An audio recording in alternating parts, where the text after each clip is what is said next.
بسم اللہ الرحمن الرحیم. ناظرین، پروگرام کرنٹ افیئر کے ساتھ آپ کا میزبان سید آصف علی حمدانی حاضر خدمت ہے.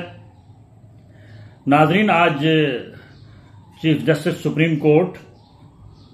جسٹس فائز عیسیٰ کو چیف جسٹس سپریم کورٹ مقرر کر دیا گیا ہے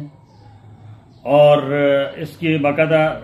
آرٹیکل 174 کے تحت صدر پاکستان نے منظوری دے دی ہے. 17 ستمبر کو موجودہ جو چیف جسٹس ہیں سپریم کورٹ عطا محمد بندیال وہ ریٹائر ہو جائیں گے اور ان کی جگہ پہ سینیارٹی وائز جسٹس فائز عیسیٰ جو ہے وہ چیف جسٹس ہوں گے اور ان کا باقاعدہ آج نوٹیفیکیشن بھی کر دیا گیا. ناظرین، یہ چیف جسٹس فائز عیسیٰ وہ ہیں جن کا عمران خان صاحب کے ساتھ جو ہے وہ اختلاف تھا ہے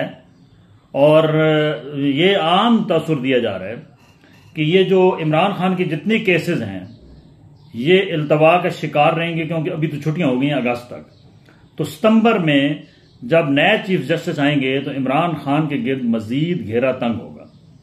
اور مزید جو ہے وہ عمران خان کے اوپر جو ہے وہ کیسز اور جو چیزیں ہیں وہ کھول کے آئیں گی.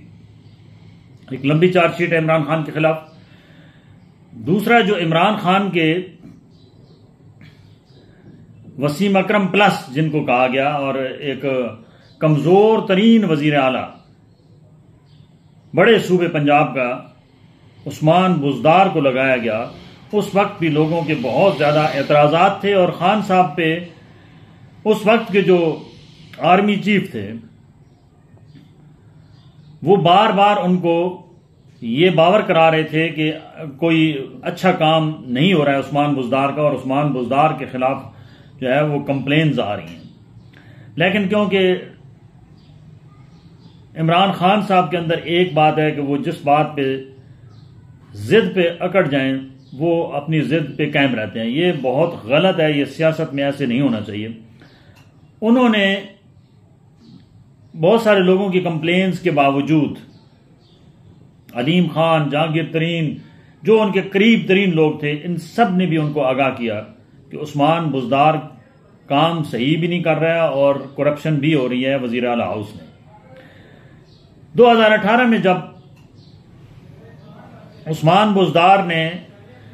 بطور وزیر اعلیٰ چارج سنبھالا تو ان کے ایسٹ جو ہیں وہ صرف 7 لاکھ روپے تھے. اب یہ خبریں آ رہی ہیں کہ جیسے سب سے سادہ اور عمران خان کے بقول کہ وہ ایماندار شخص ہیں، جو اب تک کی خبریں ہیں کہ اب ان کے اثاثے جو ہیں وہ 4.5 ارب روپے کو کراس کر چکے ہیں. تو وہ کون سا ایسا کام عثمان بزدار نے کیا ہے کہ 7 لاکھ روپے کے اثاثے جو ہیں وہ 4.5 ارب روپے میں صرف 3.5 سال میں بن گئے. اس پہ اینٹی کرپشن بھی متحرک ہے، نیب بھی متحرک ہے. ان پہ سب سے بڑا الزام یہ ہے کہ انہوں نے نوکریاں بھی بیچی ہیں اور ٹھیکے بھی بیچے ہیں پنجاب کے اندر. یہ کرپشن کہانی پاکستان کی 75 سالہ یہ ختم ہونے والی نہیں ہے. جو بھی شخص کسی بھی سیٹ پہ آتا ہے جب وہ جاتا ہے تو پتہ چلتا ہے کہ وہ تو کروڑوں کا سوراخ، اربوں کا سوراخ کر کے چلا گیا اور یہ جتنا برڈن ہے یہ پبلک پہ ڈال دیا جاتا ہے. اب عوام کیا کرے؟ عوام کا خون کیسے نچوڑا جا رہا ہے؟ عوام سے یہ جو وہ کرپشن کرتے ہیں وہ پیسہ ریاست کیسے وصول کرتی ہے؟ بجلی کے بلوں کی صورت میں، گیس کے بلوں کی صورت میں، ٹیلی فون کے بلوں کی صورت میں، آپ کے اشیاء خرد و نوش جو آپ کھاتے پیتے ہیں، گھی ہے، چینی ہے، دالیں ہیں، اس کے اوپر آئے روز نئے ٹیکسز کی صورت میں، پیٹرولیم مصنوعات کی صورت میں، یہ جتنی بھی چیزیں ہیں یہ وصول کی جاتی ہیں ایک عام غریب سے، اور یہ جو اوپر کرپشن ہوتی ہے یہ بڑے بڑے اشرافیہ کرتے ہیں. اب پبلک کا یہ حق بنتا ہے کہ وہ جو بھی جس کو ووٹ دیں کم از کم اس کو اگلی دفعہ جب وہ ووٹ لینا ہے تو پکڑ کے میڈیا کے سامنے پوچھیں کہ آپ نے ہمارے ووٹ لینے کے بعد یہ اتنا مال تو بنا لیا، ہمارے لیے کیا کیا؟ کیوں کہ جمہوریت بہترین انتقام اسی صورت میں ہو سکتا ہے جب لوگ اپنے حقوق کے لیے جمہوری جو اپنا حق ہے وہ پہلے اس کو تب استعمال کریں جب وہ اپنا جمہوری جو ان کے حقوق پامال کیے گئے اس کا حساب لیں، کیونکہ احتساب صرف جمہوریت میں ہو سکتا ہے، آمریت میں نہیں ہو سکتا۔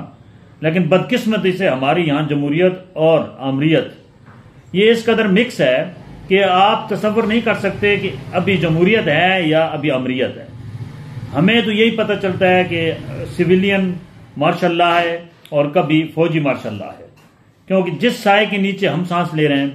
اس میں ہماری قوم نے کبھی سکھ کا سانس نہیں لیا، ہمیشہ اس قوم کو سبز باغ دکھائے گئے اور لوگوں کے حقوق پامال کیے گئے۔ آج تحریک انصاف کے 3 اور بڑے اہم رہنما جو وفاقی وزراء بھی تھے، غلام سرور خان، ان کا بیٹا صدیق خان، عمار صدیق خان، اور ایک اور پی ٹی آئی کے رہنما ہیں، ان کو بھی آج جو ہے وہ ان کی ضمانتیں منسوخ ہوئی ہیں اور ان کو گرفتار کر لیا گیا۔ تحریک انصاف کے جتنے بھی سرکردہ رہنما ہیں ان کی سختیاں اور مشکلات کم نہیں ہو رہی ہیں، آئے روز ان پہ نئے کیسز بن رہے ہیں اور وہ ایک جیل سے دوسری جیل منتقل ہو رہے ہیں۔ اور عمران خان صاحب نے تو کل واضح کر دیا ہے کہ یہ مجھے پہلے صاف کریں گے اس کے بعد الیکشن کرائیں گے۔ خان صاحب آپ کو اتنا سارا کچھ پتہ ہے تو آپ کے تو بیک ڈور سے آصف علی زرداری آپ سے بات چیت کرنا چاہتے ہیں تو آپ ضرور بات چیت کریں، کیونکہ سیاسی میدان نہیں تو آپ کو خالی کرنا پڑے گا، اور اگر آپ بات چیت نہیں کریں گے تو آپ کے اوپر مزید آنے والے دنوں میں آپ کے ساتھی آپ کو چھوڑ جائیں گے، کیونکہ جمہوریت میں بات چیت ہی ہر مسئلے کا حل ہے، اور جب آپ وہ نہیں کرنا چاہتے تو پھر آپ کون سی سیاست کرنا چاہتے ہیں؟ ہٹ دھرمی کی سیاست سے آپ نے پہلے بھی نقصان کیا، اب بھی نقصان کر رہے ہیں، اور آپ نے جو 26 سال محنت کی تھی آپ خود ہی اس کے اوپر پانی پھیر رہے ہیں۔ اللہ تعالیٰ سے دعا ہے اللہ تعالیٰ وطن عزیز کو اپنی حفظ و امان میں رکھے، سلامتی میں رکھے، اور ہمارے ناک بتن دیش حکمرانوں کو عقل سلیم دے۔ بہت شکریہ۔